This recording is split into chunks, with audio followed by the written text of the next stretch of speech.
NEET परीक्षा में हुई गड़बड़ियों के खिलाफ राजस्थान में कांग्रेस का बड़ा प्रदर्शन हो रहा है और इस वक्त जयपुर के कलेक्ट्रेट सर्कल पर बड़ी संख्या में कांग्रेस के नेता और कार्यकर्ता जमा हैं। हमारे साथ पूर्व मंत्री उत्तम हुसैन, आपने लिख रखा है नीट परीक्षा पेपर लीक में लाखों बच्चों के भविष्य से खिलवाड़ हुआ है, अब आगे क्या कुछ करेंगे आप?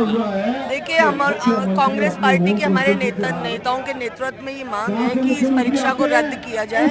लाखों बच्चों के भविष्य के साथ खिलवाड़ हुआ है, धोखा हुआ है। लोगों ने एडमिट कर लिया कि पेपर लीक हुए हैं। बच्चे ये कह रहे हैं कि हमें क्वेश्चंस रटाए गए जो सुबह पेपर में आ गए। सब चीज़ ट्रांसपेरेंसी से सामने आ चुकी है। उसके बाद क्यों नहीं केंद्र सरकार और एनटीए इस पेपर को रद्द करती है? ये बहुत बड़ा संगठित घोटाला इस देश के अंदर हुआ है। सुसंगठित तरीके से इस पेपर को लीक किया गया है।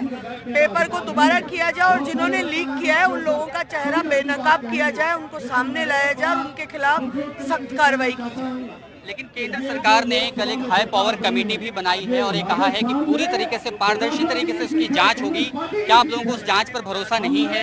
देखिए, जब बच्चे कह रहे हैं कि हाँ हमें पेपर दिया गया, तो किस चीज़ की जांच कराना चाहते हैं? हमें तो ये समझ में नहीं आ रहा। हमें कोई जांच पे भरोसा नहीं है क्योंकि ये लोग देश के बच्चों के भविष्य को खराब करना चाह रहे हैं। इसलिए मैं समझती हूँ कि इस तरह की बातें जो सामने आ चुकी हैं, बच्चों को पेपर रात को दिए गए, सुबह आ गए, लोगों ने कह दिया कि हाँ हमारे पेपर खराब हो गए इस तरह से।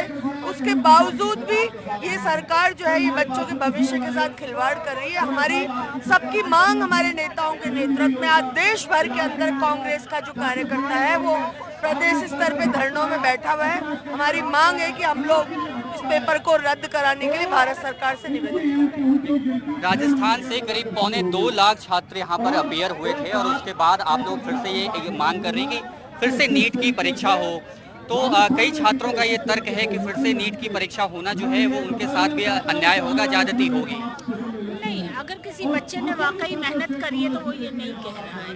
ये तो वो बच्चे कह रहे हैं कि जिनको क्वेश्चन पेपर्स रात में ही प्रोवाइड कर दिए गए थे और वही क्वेश्चन वो हुआ है। जिस बच्चे ने, गरीब बच्चा आप मानिए, बाहर रह के अपने माँ बाप ने उनको कैसे भेजा था तैयारी करने के लिए, उसने करी है और उसका वाकई वो उसको आना चाहिए था नंबर और नहीं आया है, तो उसको कैसा फील होगा?